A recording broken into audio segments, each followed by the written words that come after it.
You ever stare at a pile of laundry for 3 hours, then get really irritated with yourself because you couldn't just fold it? Or maybe you've told yourself, I'm just lazy. I have no willpower. Why can't I do normal things like everyone else? If this is you, I'm about to blow your mind. Because what if the problem wasn't laziness, but was actually undiagnosed autism and possibly ADHD? Good God, man. Today, I'm sharing 10 signs you're not lazy. Your brain's just neurodivergent. Let's get into it. You freeze when you know what you should do, but can't start. You know exactly what needs doing. You have your list, you're ready to check things off, but your brain hits a wall. Not because you're lazy, it's because initiating tasks takes a ton of mental energy for neurodivergent brains. This isn't procrastination, people. It's executive dysfunction and possibly procrastination. And it's a core part of the autistic and ADHD experience. If you want a resource specifically designed to help you manage and limit these freeze moments, links in the description.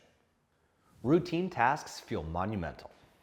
Even easy things like brushing your teeth or taking a shower can feel overwhelming. For autistic people, this is overwhelm plus difficulties with transitions. You might be stuck in the same hoodie for 4 days or weeks. Who am I kidding? I've been wearing the same hoodie for 4 years. It's not because you don't care about doing the task, but because every little step feels like wading through molasses, which, now that I think about it, would be super delicious, but also incredibly hard to clean off, especially in the butt. It's a slow slog. Autistic brains often struggle to switch gears, especially when the next thing requires sensory effort. Like taking a shower means going from dry to wet to dry, or adjusting to a new sensory state. That's your unique sensitivity, and it's a common struggle for autistic brains. You're mentally exhausted before you even start. Ever wake up already exhausted? Like you did a full day of emotional labor in your sleep? That's autistic fatigue. It builds up from social masking, sensory overload, and internal stress loops that never fully shut off. And it's also from all of the constant energy drains we work through every day. And then it's really common for us to struggle with sleep issues. It often feels impossible to recharge at nighttime. So if it's hard to get going because you're just exhausted every day, that's not being lazy. That's your nervous system going at 200% constantly and just trying to survive. You hyperfocus on the wrong thing.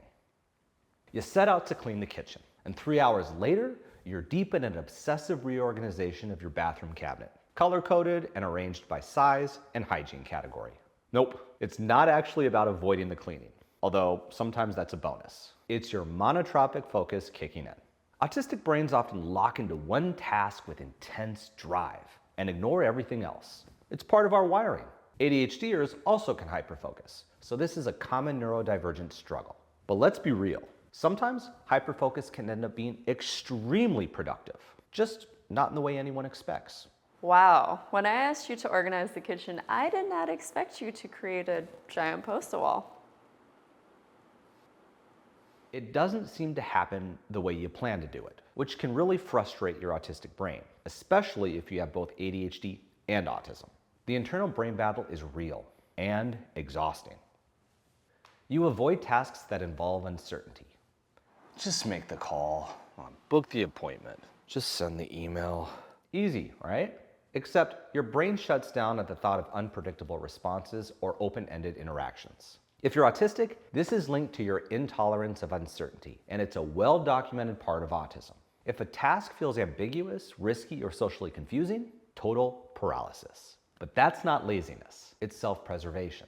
You wouldn't want your brain to explode from the extra steps and the chit-chat and the surprises that will always come when other people are involved, right?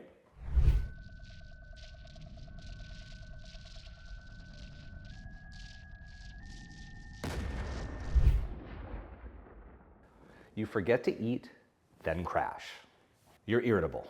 You can't think straight. Suddenly, everything feels overwhelming until you realize, oh, I haven't eaten today, or had any water, or gone to the bathroom. Shy.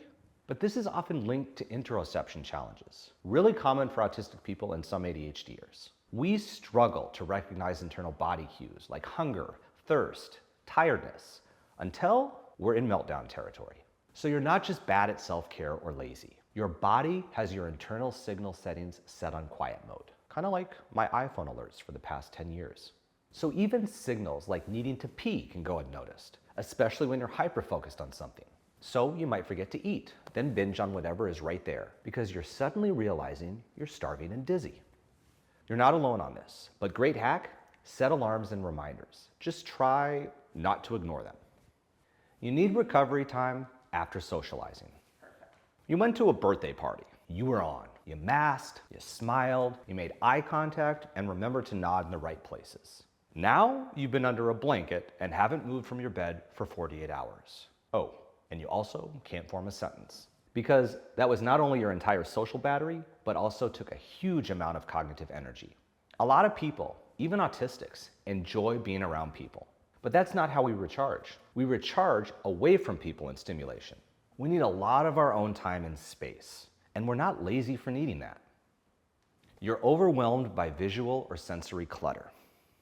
You want to get some food. You already know what you want to get, but you get there and there's a mess. The dishes need doing. The counter is a mess. And who put things in the dishwasher like this? The unfinished chaos is overwhelming to your system, and your brain says, Nope, shut it down, walk away. Eating? No. Sorry, buddy. At this point, we're done thinking, eating, and existing. so no, you're not lazy for walking away. You're avoiding a full body sensory meltdown. It's self-preservation, and probably better for everyone involved to handle it when you're better equipped. You feel shame around productivity. You finally get one thing done, and immediately, shame spiral about the other 12 things you didn't. But you're not lacking motivation. It's that your shame is linked to internalized ableism. Years of believing you should be able to do things the exact same way as everyone else. And most late diagnosed ADHD and autistic people carry deep-rooted beliefs about not doing enough. We were taught to measure our worth in output, so even rest feels wrong. That guilt, that shame, let it go, because you can do it when you're able to hone your brain power in the right environment and in a way that works. It just doesn't always look the same way as other people. It might be inconsistent, but it's there. But I have another video about that already. Links in the description. You work best in bursts, not steady effort. Some days, you're a hyper-focused machine. You deep clean the whole house, build a website, and alphabetize your spice rack by country of origin, flavor, and how well this flavor will pair with your mood on Shark Week. Other days, you can't remember how to unload the dishwasher. That's how your energy flows. Most autistic people work in spurts. High output, followed by recovery. The energy inconsistencies can be common with ADHDers as well.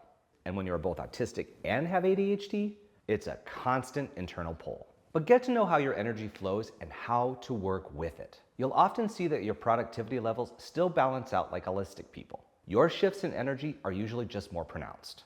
The key is to work with your brain, not against it. So yeah, you're not lazy, you're neurodivergent. And that changes everything. We've been fed this idea that productivity equals worth, that if you can't keep up with the hustle, you're failing. But you're not failing. You're navigating a world that was never designed with your brain in mind. So shifting your mindset, it can shift the way you work with yourself, and that's a huge game changer. If these signs hit home, tell me in the comments. And if this helped, we've got lots more on the way to validate the heck out of your neurodivergent brain. Stick around for more.